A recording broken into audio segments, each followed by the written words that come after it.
ഈശോ മിശിഹായ്ക്ക് സ്തുതിയായിരിക്കട്ടെ. പ്രിയപ്പെട്ട സഹോദര സഹോദരി, ഇന്നത്തെ ദിവസം ഈശോ നിൻ്റെ ജീവിതത്തിലേക്ക് കടന്നു വന്നിട്ട് നിൻ്റെ ജീവിതത്തിൻ്റെ എല്ലാ മേഖലകളെയും സമർത്ഥമായിട്ട് അനുഗ്രഹിക്കട്ടെ എന്ന് പ്രാർത്ഥിക്കുക. ആ ഒരു അനുഗ്രഹ സന്തോഷം പ്രാപിക്കാൻ നിനക്ക് ഇടവരട്ടെ. വിശുദ്ധ യോഹന്നാൻ അറിയിച്ച സുവിശേഷം 6-ാം അധ്യായം 63-ാം തിരുവചനം. ആത്മാവാണ് ജീവൻ നൽകുന്നത്, ശരീരം ഒന്നിനും ഉപകരിക്കുന്നില്ല. നിങ്ങളോട് ഞാൻ പറഞ്ഞ വാക്കുകൾ ആത്മാവും ജീവനുമാണ്. ഈശോ പറയുകയാണ്, നിൻ്റെ ശരീരം കൊണ്ട് ഒരു ഗുണമില്ല, നിനക്ക് ജീവൻ നൽകുന്ന നിൻ്റെ ആത്മാവാണ്. എന്നിട്ട് ഈശോ കൂട്ടിച്ചേർക്കുക, ഞാൻ നിങ്ങളോട് പറഞ്ഞ വാക്കുകൾ ആത്മാവും ജീവനുമാണ്.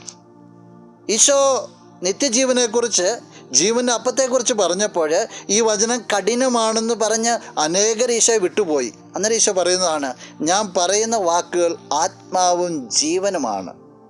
ഈശോയുടെ വചനത്തെ മുറുകെ പിടിച്ചാലേ ഇത് അനുഭവിക്കാൻ സാധിക്കുകയുള്ളൂ. പ്രിയ സഹോദര സഹോദരി, ആരൊക്കെ അവിശ്വസിച്ചാലും, ആരൊക്കെ ഈശോയിൽ നിന്ന് വിട്ടുപോയാലും ഈ വചനത്തെ മുറുകെ പിടിച്ചാൽ ഈ ഈശോയെ അനുഭവിക്കുവാനായിട്ട്, ഈ ജീവൻ നുകരുവാനായിട്ട്, ഈ ആത്മാവ് നിറയുവാനായിട്ട് നിനക്ക് സാധിക്കും. മുറുകെ പിടിക്കണം, നിനക്ക് സാധിക്കട്ടെ. നമുക്ക് പ്രാർത്ഥിക്കാം. കണ്ണുകൾ അടച്ച് കരങ്ങൾ കൂപ്പാം. നല്ലവനായ കർത്താവേ, നിന്നെ അങ്ങ് സ്തുതിക്കുന്നു, ആരാധിക്കുന്നു, മഹത്വപ്പെടുത്തുന്നു. നിൻ്റെ വചസ്സുകൾ ജീവനും ആത്മാവുമാണെന്ന് തിരിച്ചറിയുവാനായിട്ട് ഈ വ്യക്തിയെ നീ സഹായിക്കണമേ. നിന്നോട് ഒട്ടിച്ചേർന്നിരിക്കുവാനുള്ള അനുഗ്രഹം കിട്ടട്ടെ. ഈ ദിവസം നിൻ്റെ നാമത്തിൽ അനുഗ്രഹിക്കപ്പെടട്ടെ, ഇപ്പോഴും എപ്പോഴും എന്നേക്കും.